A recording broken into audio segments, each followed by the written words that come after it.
আসসালামু আলাইকুম। কেমন আছেন আপনারা সবাই? আশা করি আল্লাহর রহমতে ভালো আছেন। আমার এই দেখানো পদ্ধতিতে আপনারা যদি একবার চিকেন চাপ তৈরি করা শিখে যান, তাহলে আর রেস্টুরেন্টে গিয়ে শুধু টাকা খরচ করে চিকেন চাপ খেতে যাবেন না। চলেন রেসিপিটি প্রথম থেকে দেখে আসি। আমি এখানে ৫০০ গ্রাম পরিমাণ চিকেন নিয়েছি। চিকেনটাকে আমি আমার ইচ্ছে মতো কেটে নিয়েছি বা সাইজ করে নিয়েছি। আপনারা আপনাদের ইচ্ছে মতো চিকেনটা কেটে নিতে পারেন।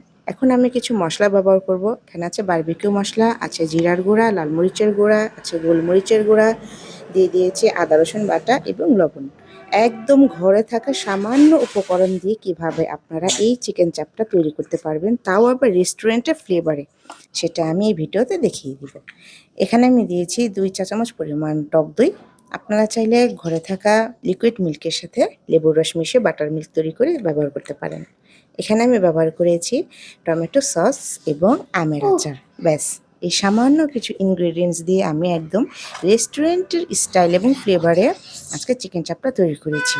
আপনারা অবশ্যই এই আমের আচার অথবা জলপাইয়ের যে টক মিষ্টি আচারটা থাকে, সেই আচার এবং আচারের তেলটা দেওয়ার অবশ্যই চেষ্টা করবেন। কারণ আমরা যে সাধারণত হোটেল স্টাইলে চিকেন চাপগুলো খেয়ে থাকি, সেখানে কিন্তু তারা এই আচারটাই ব্যবহার করে, যার ফলে এই ভাবটা এবং স্মেলটা আসে। এখন আমি ঠিক ১০ মিনিটের জন্য চিকেনটাকে রেস্টে রেখে দিব। আপনাদের হাতে সময় থাকলে আরও বেশি সময় রাখতে পারেন, কোনো সমস্যা নেই। প্যানে আমি পর্যাপ্ত পরিমাণ তেল দিয়ে দিয়েছি। এখন আমি একটা করে মশলা ছাড়িয়ে চিকেনগুলোকে ভেজে নিব।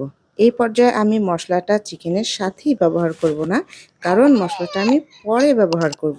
এখানে আমি চিকেনগুলোকে একটা করে ভেজে নিয়েছি। আপনারা চাইলে ছাড়িয়েও দিতে পারেন, কোনো সমস্যা নেই। কিন্তু আমি একবারই সবগুলো চিকেন ভেজে নেওয়ার জন্য ফ্রাই প্যানের মধ্যে দিয়ে দিলাম। এখন আমি ১০ মিনিট পর্যন্ত লো হিটে চিকেনটাকে ভেজে নিব। এই চিকেনটা আপনারা খুব কম সময়ে ঘরের মধ্যে ঠিক সামান্য উপকরণে ব্যবহার করতে পারবেন। এখন আমি ফিরে আসছি ১০ মিনিট পর। ১০ মিনিট পর এই যে আমি চিকেনগুলোকে উল্টে পাল্টে ভেজে নিয়েছি। দেখেন আমার চিকেন চাপের কালারটা কতটা সুন্দর এসেছে, আলহামদুলিল্লাহ। আপনারা চুলার মধ্যে যদি চান, তাহলে একদম চুলা লো হিটে রেখে এই চিকেনটাকে ভেজে নেবেন।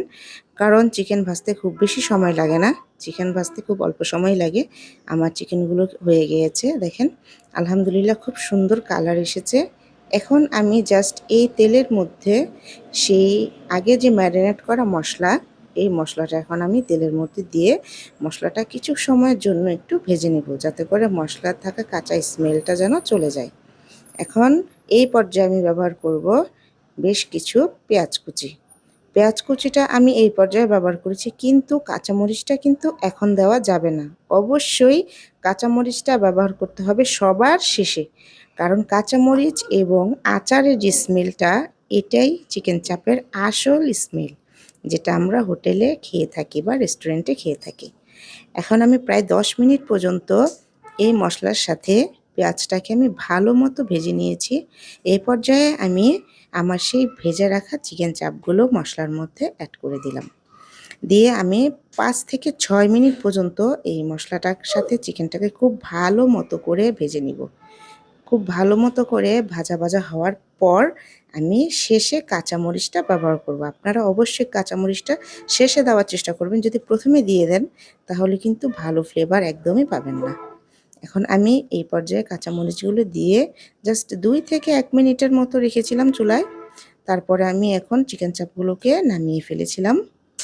আমার এই দেখানো পদ্ধতিতে আপনারা চিকেন চাপ বাসায় তৈরি করে খেয়ে আমাকে কমেন্ট করে জানাতে পারেন। ইনশাল্লাহ সবাই খুশি হবেন। আর আমার ভিডিওতে যদি ভালো লেগে থাকে, তাহলে প্লিজ একটা লাইক দিতে ভুলবেন না। আর আমার চ্যানেলটি সাবস্ক্রাইব করে ঠিক আমার পাশে থাকবেন। আপনারা এই চিকেন চাপটা রুটি, পরোটা, নান, আপনাদের যেই জিনিসটা দিয়ে খুশি সেটা দিয়ে সার্ভ করতে পারেন।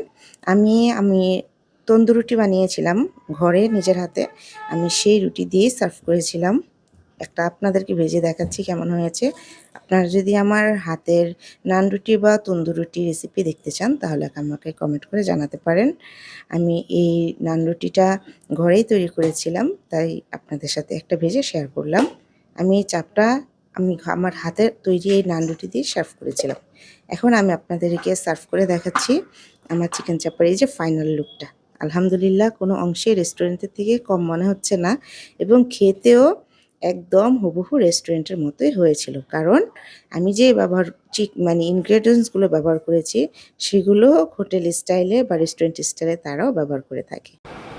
আমার এই ভিডিওটি দেখার জন্য আপনাদেরকে অসংখ্য ধন্যবাদ। আসসালামু আলাইকুম।